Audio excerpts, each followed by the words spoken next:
म्हणायची गरज नुसतं उत्पन्न बरं का या ठिकाणी मन पातळी का सांगते मी. माझा मुद्दा असा आहे, अयोध्या म्हणजे नाही, युद्ध म्हणजे ज्या नगरीमध्ये युद्ध नाही अशी जी नगरी तिचं नाव अयोध्या. अजून सांगतोय चिंतन. आपण काल परवा माऊलीची समाधी सोहळा वगैरे साजरा केला. कोणी आळंदीला गेला असेल, कोणी आपल्या घरी गुलाल टाकला असेल बरं काय. इंद्रायणी काठी इंद्रायणी काठी देवाची आळंदी लागली समाधी ज्ञानेशाची ओ ज्ञानेशाची इंद्रायणी काठी आरती ज्ञानराजा महाकैवल्य तेजा सेवती साधू संत मनोवेदना कळलं की असं का सांगतोय.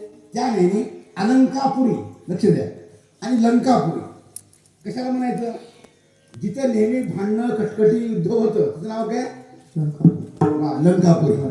आणि जिथं युद्धाचं नाही त्यापासून अनेक वाक्य बोलतात ऐकू लागलं म्हणून.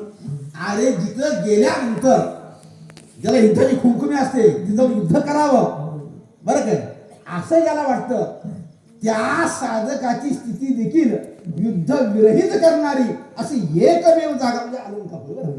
म्हणजे नाही लंका म्हणजे दुष्टवृत्ती वाईट वृत्ती काही म्हणा लंकापुरी अलंका बरंच बोलण्याचा जवळचा विषय का सांगतोय. अलंकापुरी अयोध्या मिथिला. माझा मुद्दा काय जनक. माझा संबंध काय शास्त्रामध्ये जनक भाव संबंध सांगितला. जनक म्हणजे पिता आणि जन्य म्हणजे मुलगा. जनक म्हणजे पिता जन्म देणारा आणि जन्य म्हणजे बाळ मुलगा म्हणजे काय असेल बरं ते. आता मला एक सांगा, तुम्ही सगळे ते पिता आहात काय वडील आहात तुम्ही आम्ही सगळे. आता वडिलांचं कर्तव्य काय असतं. तुम्ही सगळे इथे वडील आहात ना तुम्ही सगळे आपण सगळं आपल्याशी आपण काय करतो आपल्या मुलाच्या सुखाकरता वाटेल करतो बरं का सांगायची गरज नाही. माझा बाप शेतकरी अवघा जगाचा पोशिंदा त्याचा भाळ भिजलेला रात्रंदिस काम धंदा. कळलं की काय करतो बरंच काही करतो सांगायची गरज नाही. असं तो विषय का सांगतोय. मग त्या न्यायाने बाप काय करतो आपल्या मुलाकरता वाटेल ते करतो. तुम्ही सगळे करतात मला वेगळं सांगायची गरज नाही. किती जरी थंडी असली फाटकं तुटकं या ठिकाणी रग पांघरून बसेल, फाटकं तुटकं स्वेटर घालून बसेल. पण आपला मुलगा जर सिटीला शिकायला असेल अरे पैशाची काळजी करू बरं काय 500चं स्वेटर घे 500चं पांघरायचं घे 100चे सॉक्स घे पण थंडीत राहू नको. हे कोणाकरता म्हणतोय मुलाकरता म्हणतोय. आणि ह्यानं मात्र बिचारा फाटकी रग फाटकी स्वेटर घेऊन गावून आणतोय कशाकरता. हे कशाकरता ह्याला घेता येत नाही का कशाकरता. अरे माझं जाऊ द्या म्हणे मला थंडी वाजली काय हरकत नाही पण मला मुलगा या ठिकाणी चांगला राहिला पाहिजे. का सांगतोय ते जनक बरं काय. मग मला सांगा असं जेव्हा आपला जो अभंग आहे आपला तो एक माझा मुद्दा काय आपला तो एक लक्षात बरं काय. मग तुकारामाला सांगतात आपला आणि देवाचा संबंध कसा आहे. माझा मुद्दा तो लक्षात ठेवा बरं काय. विसरत न सांगायचं मला जनक आपला आणि देवाचा संबंध बापाचा आणि मुलासारखाच आहे. कळालं काय माझा मुद्दा काय. हे तुकाराम महाराजांना कळालं म्हणून आपला तू एक कळालं काय. बापाचा देवासंबंध कसं आहे अनेक वाक्य बोलतोय. तुम्ही म्हणताना महाराज आम्ही देवाला पाहिलं नाही देव कुठेही काही पुढे बोलेल किंवा योग आला तर हा काढून पुढच्या वर्षी ह्या काढून सगळे आम्ही आता काही सोडवून होणार नाही. मला एक सांगा बाप देवाचा आणि आपला संबंध कसा आहे पित्याचा आणि पुत्राचा. त्याच्या पुढे एक वाक्य आहे का आपले आई वडील फक्त आपणाला एका जन्मापुरता सांभाळ करतील बरं काय म्हणतोय एका जन्मापुरता. आता मेल्या तर त्यांनी कोण की ना आपण कोण की संबंध असतो का असंच नाही. पण देव तसा नाही बरं काय. देव काय करतो देव हा कितीतरी जन्म सांभाळत आलाय आपणाला बरं काय कळत नाही आणि पुढे कितीतरी जन्म आपणाला तोच सांभाळणार आहे. कळलं काय. आता एक वाक्य बोलतोय अजून म्हणजे वाक्य बोलू नका बरं महत्वाचे.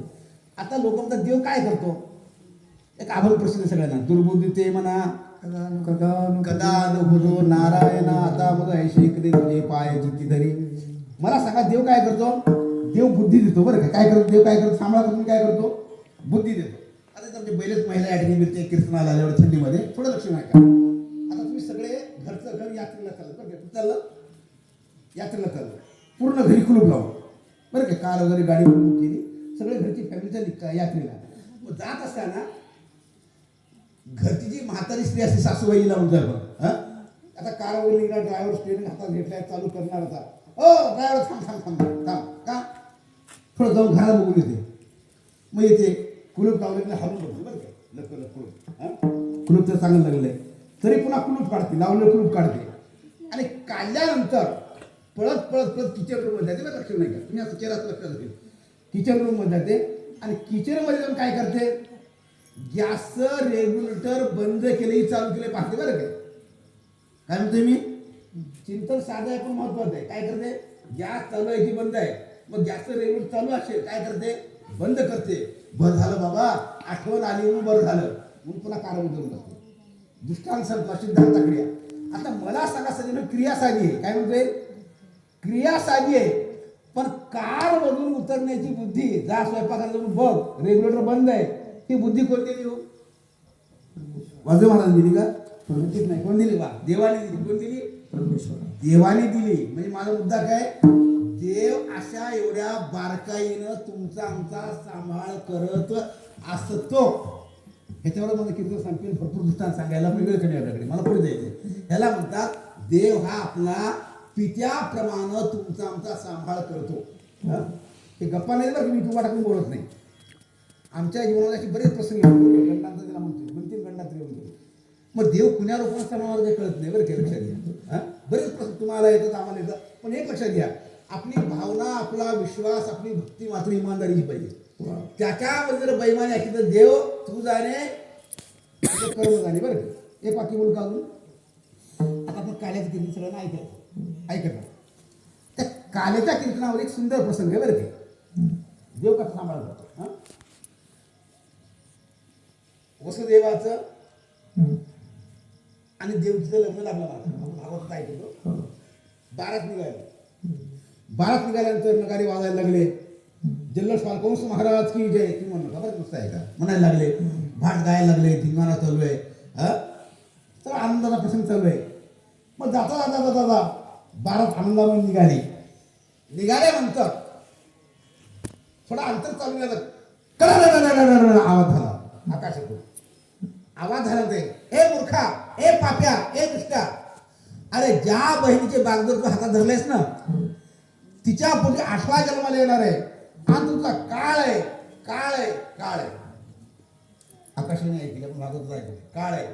आकाशवाणी पण ऐकू आली, ही आकाशवाणी फक्त कंसाला ऐकू आली बरं की. कुणाला, कंसाला ऐकू आली. तो कंसच आहे महाराज. मग ज्या देवकीला प्रेम केलं